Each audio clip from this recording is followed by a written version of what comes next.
கமெண்டில் சில பேர் கேள்வி கேட்டிருந்தீங்க. அவங்களுக்கு மேக்ஸிமம் பதில் சொல்லிட்டேன்.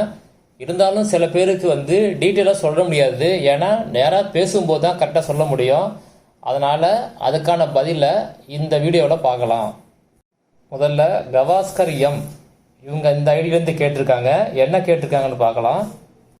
என்னோட கம்யூனிட்டி சர்டிஃபிகேட்டில் எனக்கும் இன்ஷியல் இல்லை, எங்கள் அப்பாவுக்கும் இன்ஷியல் இல்லை, எனி ப்ராப்ளம் அப்படின்னு கேட்டீங்க.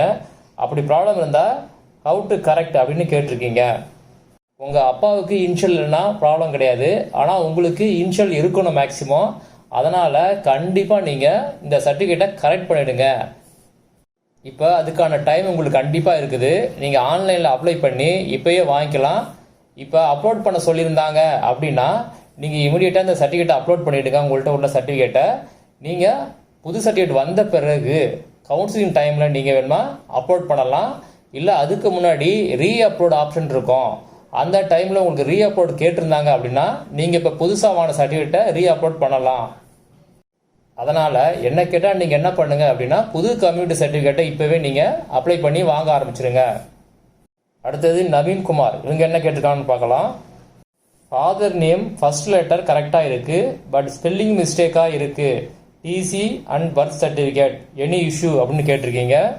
ஃபாதர் நேமில் ஸ்பெல்லிங் மிஸ்டேக் இருந்தால் மேக்ஸிமம் அவங்க கண்டுக்க மாட்டாங்க. அதனால் பெரிய இஷ்யூ வர வாய்ப்பு இல்லை. அதுவும் இல்லாமல் டிசி பர்த் சர்டிஃபிகேட் சொல்லியிருக்கீங்க. டிசி கண்டிப்பாக கேட்க மாட்டாங்க. அதே மாதிரி பர்த் சர்டிஃபிகேட்டும் கண்டிப்பாக கேட்க மாட்டாங்க. அடுத்தது சிவா பிரதீப் இந்த ஐட்லேருந்து என்ன கேட்டிருக்காங்கன்னு பார்க்கலாம். ஒரிஜினல் சர்டிஃபிகேட்டை மிஸ் பண்ணிட்டேன், இப்போ அப்லோட் பண்ணுறதுக்கு ஒரிஜினல் சர்டிஃபிகேட் வேணுமா அப்படின்னு கேட்டிருக்கீங்க. கண்டிப்பாக ஒரிஜினல் சர்டிஃபிகேட் தான் வேணும்.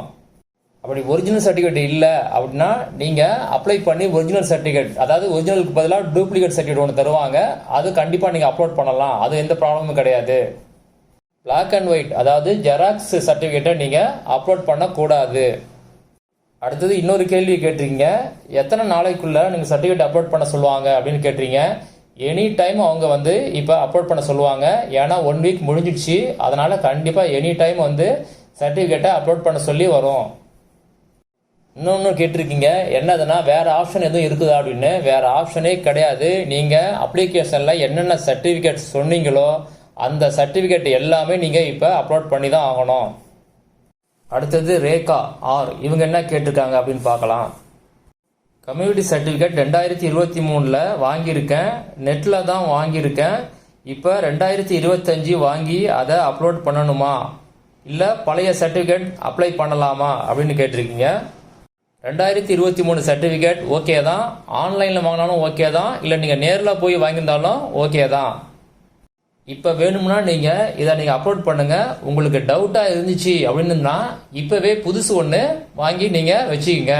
திரும்ப ரீ அப்லோடு இல்லைன்னா கவுன்சிலிங் வரும்போது அதை சப்மிட் பண்ணலாம். இப்போ ஒன்றும் அர்ஜென்ட் இல்லை. ஆனால் 2023 ஓகே தான். அடுத்தது ஜூரிஸ் லைஃப் டைரி இந்த ஐடியிலேருந்து ஒருத்தங்க கேட்டிருக்காங்க. என்ன கேட்டிருக்கான்னு பார்க்கலாம். எக்ஸாம் அப்ளை பண்ணுறப்ப ஃபாரஸ்ட் கார்டுக்கும் சேர்த்து தான் அப்ளை பண்ணியிருக்கேன். இப்போ டைப்பிங் ஜேஏ போஸ்ட் எடுத்துருவேன். அப்போ நான் ஃபிசிக்கல் சர்டிஃபிகேட் அப்லோட் பண்ண தேவையில்லை தானே அப்படின்னு கேட்டிருக்கீங்க. இந்த கேள்வி நிறைய பேர் கேட்டிருக்கீங்க. அதாவது நீங்கள் அப்ளை பண்ணும்போது ஃபாரஸ்ட்டுக்கும் சேர்த்து நீங்கள் அப்ளை பண்ணியிருப்பீங்க. இப்போ உங்களுக்கு ஃபாரஸ்ட் தேவையில்லை அப்படின்னா அப்லோட் பண்ண சொல்லி வரும். நீங்கள் ஃபாரஸ்ட்டுக்கு தேவையான சர்டிஃபிகேட் அப்லோட் பண்ண தேவையில்லைன்னா உங்களுக்கு திரும்ப அது கவுன்சிலிங் வராது. ஆனால் ஜேஏ விஓஓ வரும். அதுக்குள்ள சர்டிஃபிகேட் நீங்கள் அப்லோட் பண்ணுங்கள். கண்டிப்பாக ஒன்றும் ப்ராப்ளம் வராது. அடுத்தது பிரவீன் இவங்க என்ன கேட்டிருக்காங்கன்னு பார்க்கலாம். டைபிஸ்ட் போஸ்ட்டுக்கு சிஓஏ இப்போ தேவையா ஆர் ஆஃப்டர் அப்பாயின்மெண்ட் கம்ப்ளீட் பண்ணால் போதுமா அப்படின்னு கேட்டிருக்கீங்க. டிஎன்பிசி நோட்டிஃபிகேஷன் விட்ட போதே நான் கிளியராக சொல்லியிருந்தேன். சில டைபிஸ்ட் போஸ்ட்டுக்கு ஸ்டெனோ டைபிஸ்ட் போஸ்ட்டுக்கு சிஓஏ கம்பல்சரி. அதுக்கு சிஓஏ இருந்தால் தான் நீங்கள் எலிஜிபிள். சில போஸ்ட்டுக்கு நீங்கள் இப்போ டைபிஸ்ட்டை வச்சே நீங்கள் ஜாயின் பண்ணிடலாம்.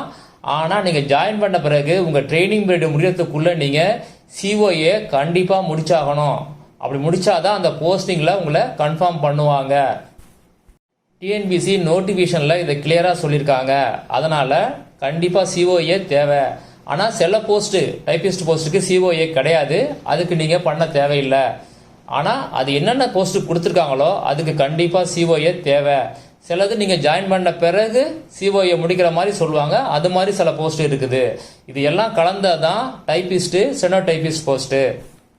அதை வச்சு தான் உங்களுக்கு என்ன பண்ணுவாங்க அப்படின்னா அந்த போஸ்ட் கோடையே பிரித்து போட்டிருப்பாங்க.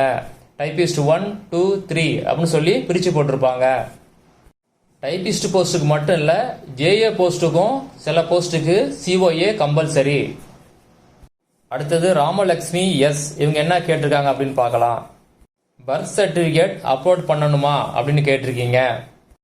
பர்த் சர்டிஃபிகேட் கண்டிப்பாக தேவையில்லை. உங்கள் டேட் ஆஃப் பர்த்தை 10th மார்க் ஷீட்லேயே அவங்க வெரிஃபை பண்ணிடுவாங்க.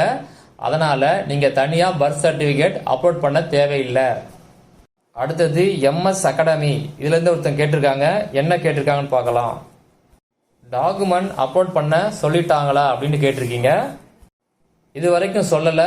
ஸ்போர்ட்ஸ் கோட்டாவில் அப்ளை பண்ணவங்களுக்கு மட்டும் ஸ்போர்ட்ஸ் சர்டிஃபிகேட்டை அப்லோட் பண்ண சொல்லியிருக்காங்க. அதை பற்றி ஆல்ரெடி வீடியோ போட்டிருக்கேன். இன்னும் JA, PO, typist, stenotypist, forest ஜாபுக்கு இன்னும் அப்லோட் பற்றி வரலை. வந்த பிறகு வீடியோ அப்லோட் பண்ணுறேன். அடுத்தது திலகவதி ஒய், இவங்க என்ன கேட்டிருக்காங்க அப்படின்னு பார்க்கலாம். எல்லா சர்டிஃபிகேட்ஸ்லையும் இங்கிலீஷில் நேம் ஸ்பேஸ் இல்லாமல் இருக்குது. ஆனால் என்னோட 12th மார்க் ஷீட்டில் தமிழில் நேம் ஸ்பேஸ் இருக்குது. எதனால் ஏதாவது ப்ராப்ளம் வருமானு கேட்டிருக்கீங்க. கண்டிப்பாக ப்ராப்ளம் வராது. இங்கிலீஷ் சட்டில் எல்லாத்தையும் ஓகே அப்படின்னா உங்களுக்கு ஓகே தான். தமிழில் மேக்ஸிமம் பார்க்க மாட்டாங்க. அடுத்தது பி ஹரிணி, இவங்க என்ன கேட்டிருக்காங்கன்னு பார்க்கலாம். உங்கள் கேள்வி கொஞ்சம் புரியல, இருந்தாலும் என்ன கேட்டிருக்கீங்க அப்படின்னா அப்ளை பண்ணும்போது ஆல் போஸ்ட் கொடுத்துட்டேன், ஃபாரஸ்ட் ஜாப் வந்தால் அதுக்கு அப்லோட் பண்ணணுமா அப்படின்னு கேட்டிருக்கீங்க. உங்களுக்கு தேவைப்பட்டால் நீங்கள் ஃபாரஸ்ட் ஜாயின் பண்ணுற மாதிரி இருந்துச்சு அப்படின்னா அப்லோட் பண்ணுங்கள். இல்லைன்னா அதுக்கு உள்ள சர்டிஃபிகேட்டை நீங்கள் அப்லோட் பண்ண தேவையில்லை. உங்களுக்கு ஜேஏ, பிஓ, டைப்பிஸ்ட் இதை மட்டும் நீங்கள் அப்லோட் பண்ணால் போதும். அடுத்தது நித்யாஸ் வேர்ல்டு அப்படின்னு ரைட்லேருந்து கேட்டிருக்கீங்க. என்ன கேட்டிருக்காங்கன்னு பார்க்கலாம். பிடபிள்யூடி கேண்டிடேட்டுக்கு சிவிக்கு மெசேஜ் வந்துருச்சா அப்படின்னு கேட்டிருக்கீங்க. டிஎன்பிசியில் இது வரைக்கும் அந்த மாதிரி பிரிச்செல்லாம் அனுப்ப மாட்டாங்க. எல்லாருக்கும் சேர்த்து தான் அனுப்புவாங்க. அதாவது post, JA, VO, typist, stenotypist, forest இது எல்லாமே கலந்து ஒரே சிவியாக தான் அனுப்புவாங்க. ஃபர்ஸ்ட் டைமாக இப்போ ஸ்போர்ட்ஸ் பர்சனுக்கு மட்டும் இந்த மாதிரி கொண்டு வந்திருக்காங்க. மற்றபடி மற்ற எல்லாமே ஒன்றா தான் வரும். இந்த டைம் நீங்கள் சொல்கிற மாதிரி மாறி வருதான்னு தெரில. ஆனால் அந்த மாதிரி இது வரைக்கும் வந்தது கிடையாது. எல்லாமே ஒன்றா தான் வரும். அடுத்தது ட்ராஜிக் கேர்ள் 2K, இந்த ஐட்டது என்ன கேட்டிருக்காங்க அப்படின்னு பார்க்கலாம். பர்த் சர்டிஃபிகேட்டில் பேருக்கு முன்னால் இனிஷியல் இருக்குது. 10th 12th சர்டிஃபிகேட்டில் பேருக்கு பிறகு இனிஷியல் இருக்குது. ஏதாவது இஷ்யூ வருமா அப்படின்னு கேட்டிருக்கீங்க. ஏற்கனவே சொன்னது போல் பர்த் சர்டிஃபிகேட்டை அவங்க கண்டிப்பாக கேட்க மாட்டாங்க. அதை பற்றி நீங்கள் ஒரி பண்ணிக்க தேவையில்லை. உங்கள் டேட் ஆஃப் பர்த்தை உங்கள் 10th மார்க் ஷீட்லேயே வெரிஃபை பண்ணிவிடுவாங்க. அடுத்தது இந்திரா, இவங்க என்ன கேட்டிருக்காங்கன்னு பார்க்கலாம். ஹால் டிக்கெட் மிஸ் பண்ணிட்டேன், இப்போ திரும்ப டவுன்லோட் பண்ணலாமா அப்படின்னு கேட்டிருக்கீங்க. ஹால் டிக்கெட்டை திரும்ப டவுன்லோட் பண்ண முடியாது. ஏன்னா டிஎன்பிஎஸ் ரிலீஸ் பண்ணுற அந்த லிங்க் எல்லாம் கொஞ்ச நாளைக்கு தான் இருக்கும். அதுக்கு பிறகு அந்த லிங்க் எல்லாம் மறைஞ்சிரும். நீங்கள் அதை கிளிக் பண்ணால் கூட ஓப்பன் ஆகாது. இப்போ உங்களுக்கு ஹால் டிக்கெட் தேவையில்லை. உங்கள் ரிஜிஸ்டர் நம்பர் தெரிஞ்சால் மட்டும் போதும். ஹால் டிக்கெட் அவங்க கேட்க மாட்டாங்க. பழைய மெத்தடில் தான் ஹால் டிக்கெட்லாம் கேட்பாங்க. இப்போ ரீசெண்ட் டேஸ்ல எல்லாம் வந்து அவங்க ஹால் டிக்கெட்டை கேட்கறது கிடையாது. அதனால் நீங்கள் பயப்பட தேவையில்லை.